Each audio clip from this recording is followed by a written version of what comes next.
वादी लीपा करना मौसम सरमा की बर्फबारी के बाद मरकजी शाहराएं बंद, निज़ाम जिंदगी मफलूज। बर्फबारी की वजह से मामलात जिंदगी बुरी तरह से मुतासर। वादी लीपा शहर और गिरदोनवा में बर्फबारी का सिलसिला तीसरे रोज भी जारी।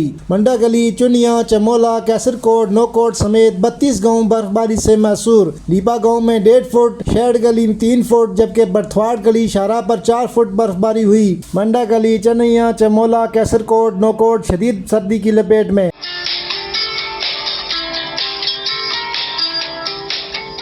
शदीद बर्फबारी के बाद वादी लीपा शाहरा बंद होने का खदशा। बिजली की फराहमी जुज़वी तौर पर मुतासर। एस्कॉम सर्विस बंद। अस्पतालों में अद्वियात की किल्लत। मुसाफिर और बीमार अफराद मफलूज होकर रह गए। इंतजामिया की तरफ से मुसाफिरों को गैर जरूरी सफर से मना किया गया है ताकि किसी भी किस्म के नाखुशगवार वाक़या से बचा जा सके।